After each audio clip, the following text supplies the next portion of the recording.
দেখ টাফটের একটা, এটা হচ্ছে টাফটের একটা জেল, ঠিক আছে?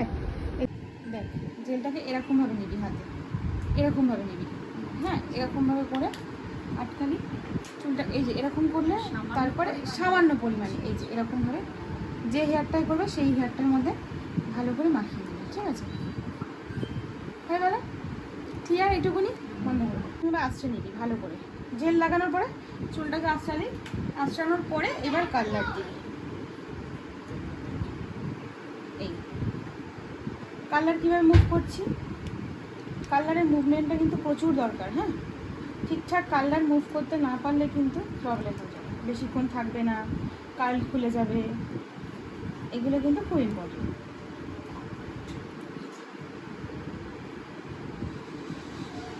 জেল দেওয়াতে কী হলো, জিনিসটা সফট হলো, অনেকক্ষণ লং লাস্টিংও হবে। এবার আমি হেয়ারটাকে স্ট্রে করবো,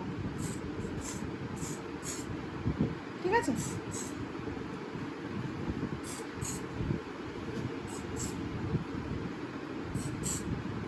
ক্লিয়ার? এরপরে যখন কিনবি ক্লায়েন্টের জন্য অবশ্যই নাইকা, সব ফাউন্ডেশন নাইকা, নাইকা ছাড়া মেশিন তুই অন্য জায়গা থেকে কেন, ফাউন্ডেশন কখনো আইশ্যাডো প্যালেট এগুলো রিস্ক নিবি না।